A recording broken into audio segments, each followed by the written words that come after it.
2024 की तैयारी में जयंत अखिलेश और चाचा। यात्रा से निकलेगा सत्ता का रास्ता, तो इसीलिए अब सड़कों को नापेगा विपक्ष। कांग्रेस नेता राहुल गांधी की भारत जोड़ो यात्रा बाकी राजनीतिक दलों को यूपी में संदेश देकर चली गई है। क्या अब यूपी में जो सत्ता का रास्ता होगा वो यात्रा से ही पार होगा? ये वो तमाम सवाल हैं जो अब राजनीतिक गलियारों में जोरों शोरों के साथ उठने लगे हैं। निकाय और 24 की तैयारी के लिए सभी राजनीतिक दल पूरे दमखम के साथ अब मैदान में आ चुके हैं। लोकसभा चुनाव में भले ही अभी कई महीनों का वक्त बाकी हो, लेकिन उससे पहले ही पार्टी सियासी जमीन को तराशना चाहती है। वही विपक्ष ने भी सत्ताधारी पार्टी को पटखनी देने के लिए अपने फुल प्रूफ प्लान पर काम करना शुरू कर दिया है। गौरतलब है कि कांग्रेस की भारत जोड़ो यात्रा यूपी के 3 जिलों गाजियाबाद, बागपत, शामली से होकर निकली। यात्रा को उम्मीदों से भी ज्यादा प्यार और समर्थन मिला। बस फिर क्या था, सपा, बसपा, बीजेपी और आरएलडी भी माहौल को भाप गई और अब लगी है सड़कों को मापने।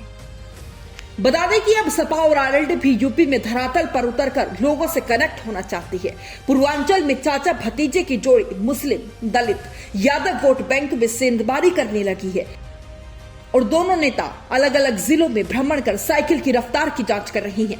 इधर उन्हीं के गठबंधन साथी रालोद मुखिया जयंत चौधरी भी पश्चिम की कमान संभाले हुए हैं और जल्द ही समरसता नाम का एक कार्यक्रम करने वाले हैं, जिसमें वो उन जिलों और गांवों का दौरा करेंगे जहां कभी उनके दादा के पांव तक नहीं पहुंचे थे। जयंत भी पश्चिम के जाट मुस्लिम और चंद्रशेखर के सहारे दलित वोटरों पर फोकस बनाए हुए हैं।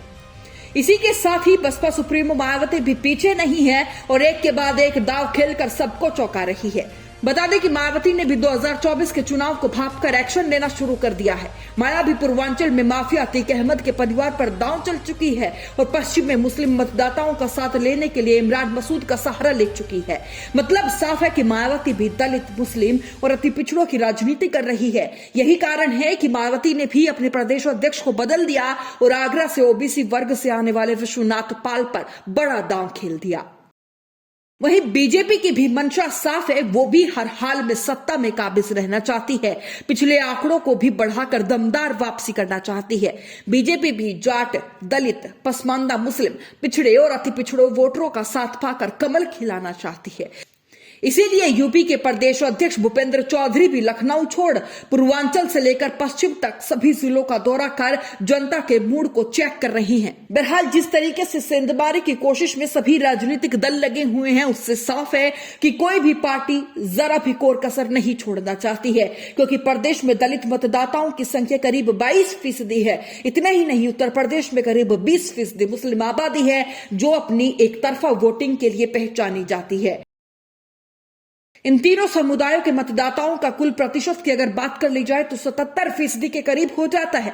अगर कोई भी सियासी दल इन तीनों समुदायों को साथ लेता है तो वो न केवल बीजेपी को टक्कर देगा, बल्कि सत्ता पर उसकी मजबूत पकड़ भी तय मानी जा रही है। और यही कारण है कि सियासी दल अब धरातल पर उतर आए हैं और यूपी में यात्राओं का ट्रेंड शुरू कर दिया है, क्योंकि पार्टियां समझ चुकी है कि जनता अब समझदार हो चुकी है। बहरहाल इस पूरे मामले पर आपकी क्या राय है वो जरूर हमें कमेंट बॉक्स में बताइए। Bureau report, news 80 desk.